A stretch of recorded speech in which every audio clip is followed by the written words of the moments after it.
We know you love us. It's okay. We love us too. The Mix 94.3. It's a Thursday. You know what that means. It's time for Dear John Letters. Dear John, Dear John.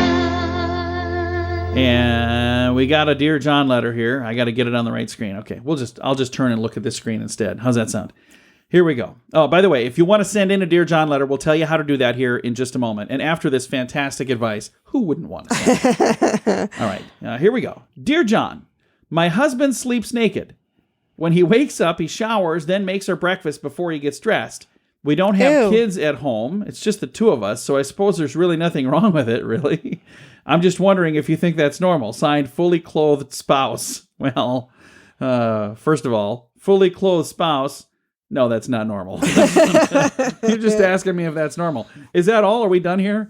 You just asked if it's not normal? That is not normal. No, here's the thing. I'm trying not to picture your husband naked, but now I can't not picture that. I don't know what he looks like, what shape he's in. Here's the thing. I mean, the male body has a lot of obvious uses, but it is not necessarily a beautiful thing to look at. And do you really want to look at that while you're trying to eat? Well, it said while he's cooking. It doesn't say while he's... It's awfully hard to eat your sausages sitting next to your husband. I'm assuming that he doesn't cook bacon. I'm just... That would be very painful. That's a bad idea. Comes to bed, it's all blistered up. Where are these people coming from? Who's out there listening to this program? We love you. What did I say? I mean, we love you. No, the question was, do we think it's normal? It's not normal. Here's some suggestions for you. Maybe see if he would be comfortable wearing a bathrobe around the house. You know, because then if he wants to be like loosey-goosey and, you know, have some freedom and all that, but then he could at least cover up. And here's my other question. What happens if somebody comes to your door like a mailman or something? Just assuming that you answer the door? I hope that it's you that answers the door. Maybe you could buy him a funny pair of boxers that says "Kiss the Cook" with like a little arrow to the open crotch part. He'd probably wear those. Or at least an apron. That would be an apron would be good.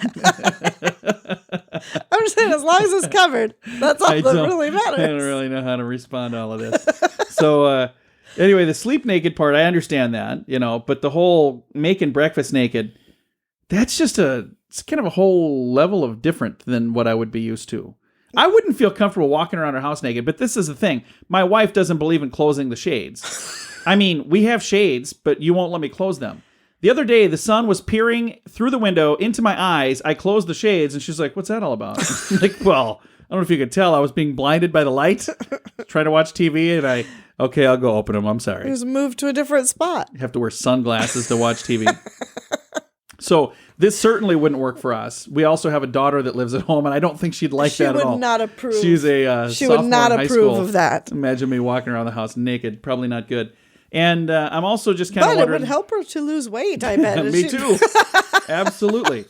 I'm just kind of wondering about the whole... She'd be like, just lost my appetite. I'm no longer hungry. It would just bring a whole nother level to issues like if you're eating and you find a hair in your food. That would also be... It's like, which end did this come from? I'm just saying, that could be bad. That could be really bad. So scratching your back with a spatula before you flip the pancakes.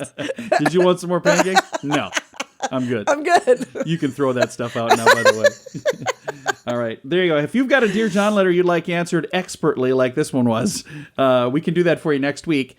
And I guess last week we did say send us a fun one, so we got a fun one this week, didn't we? Yeah. If you'd like to send in a Dear John letter, it can be serious, it can be fun.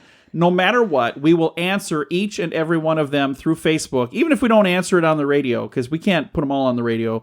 But here's the thing that we can do. We can answer each and every one of them to you personally, no matter what.